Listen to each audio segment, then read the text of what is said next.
दार्शनिक का नाम लेकर आप उसका प्रतिपादन करते हैं, आप कमजोर दिख रहे हैं।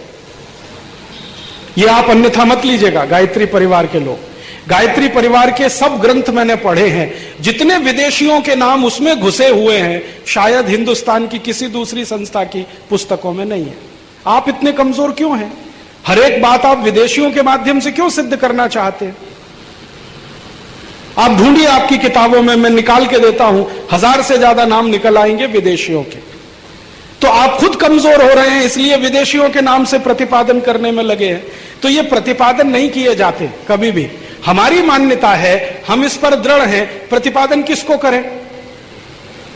मैं आपको एक छोटी कहानी सुनाता हूं, मैं बता रहा हूं, आप इसको सुन लीजिए, और अगर इसका करेक्शन गायत्री परिवार करे तो बहुत अच्छा होने वाला है। ये इस दृष्टि से मैं कह रहा हूं। इजराइल में चले जाइए आप, वो लोग कहते हैं जी शनिवार बहुत पवित्र है, ठीक है। उसके पड़ोस में फिलिस्तीन में चले जाइए, वो कहते हैं जी शुक्रवार बहुत पवित्र है। और उसके थोड़े आगे चले जाइए तो कहते हैं रविवार बहुत पवित्र है। इजराइल वाले यहूदी हैं, वो शनिवार को पवित्र मानते हैं। उनके पड़ोसी फिलिस्तीन वाले मुसलमान हैं, वो शुक्रवार को पवित्र मानते हैं। और थोड़े पड़ोसी ईसाई हैं, वो रविवार को पवित्र मानते हैं। ये तीनों एक ही जगह से निकले हुए धर्म हैं। जेरूसलम में से ईसाईयत निकली, जेरूसलम में से इस्लाम निकला, और जेरूसलम में से यहूदी धर्म निकला। एक गांव में से निकले हुए 3 धर्म हैं, अलग अलग मान्यता है तीनों की। एक कहता शनिवार पवित्र है, एक कहता रविवार पवित्र है, एक कहता शुक्रवार पवित्र है, और तीनों ही कहते हैं हम वैज्ञानिक हैं। तो आप उन तीनों में से किसको प्रतिपादन करेंगे अपने यहां?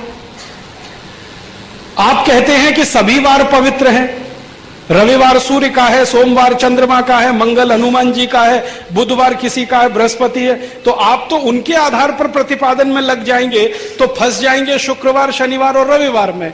किसी एक का पक्ष लेना पड़ेगा, नहीं लेना पड़ेगा। प्रतिपादन अपने मान्यताओं पर होता है, दूसरों पर नहीं किया जाता। और जो मान्यता है ना, उसको सिद्ध नहीं करना पड़ता। हमारी मान्यता है, हमारी मान्यता है कि अयोध्या में इस, या कोई कहे कि मोहम्मद अता का, ये मूसा का जन्म यहीं हुआ, मैं कहूंगा नहीं हुआ, वो पड़ोस के गांव में हुआ था। तो वो कहते हैं जी हमारी मान्यता है। आप कौन होते हैं ये हमको समझाने वाले कि पड़ोस गांव में हुआ था?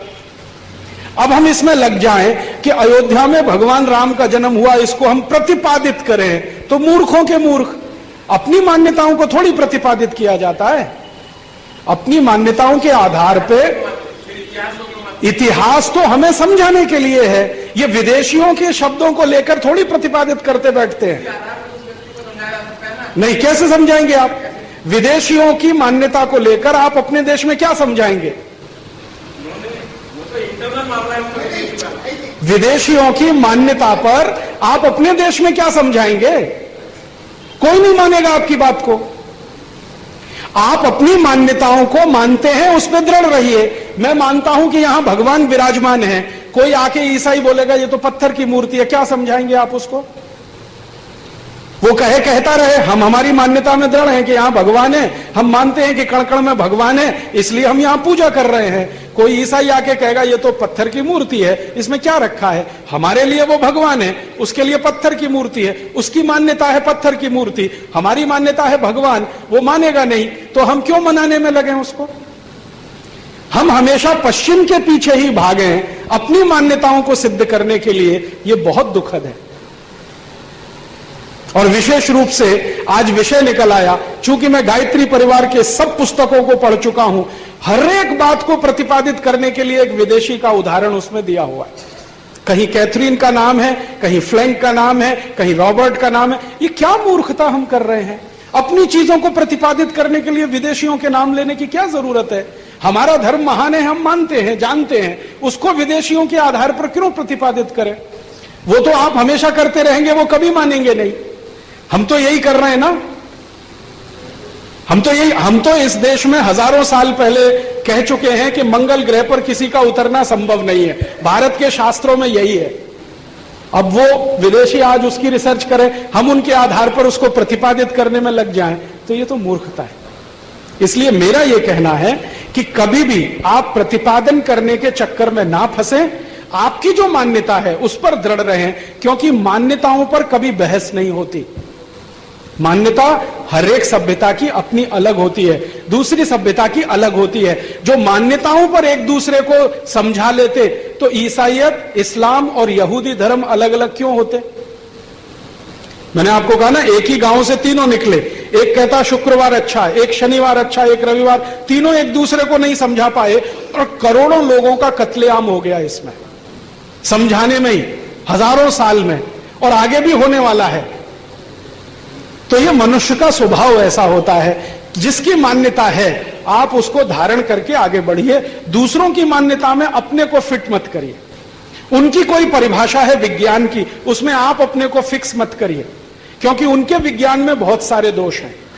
आप क्या करेंगे उसका? 2H2+O2 कभी भी पानी नहीं बनता।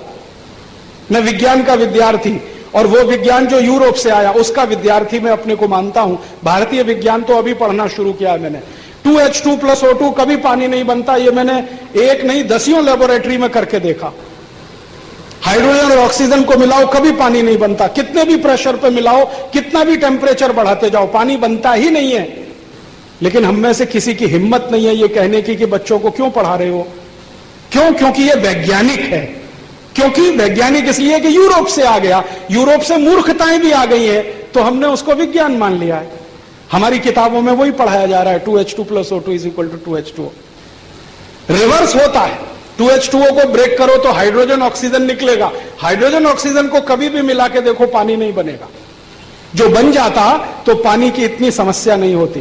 पानी बनाने का विज्ञान भारत का है, वही सार्वभौम है जो पानी बनाने का चक्र हमको समझाता है। यूरोप में कोई नहीं बताता इसको। अब आप यूरोप के 2H2+O2 पे लगेंगे अपने को प्रतिपादित करने।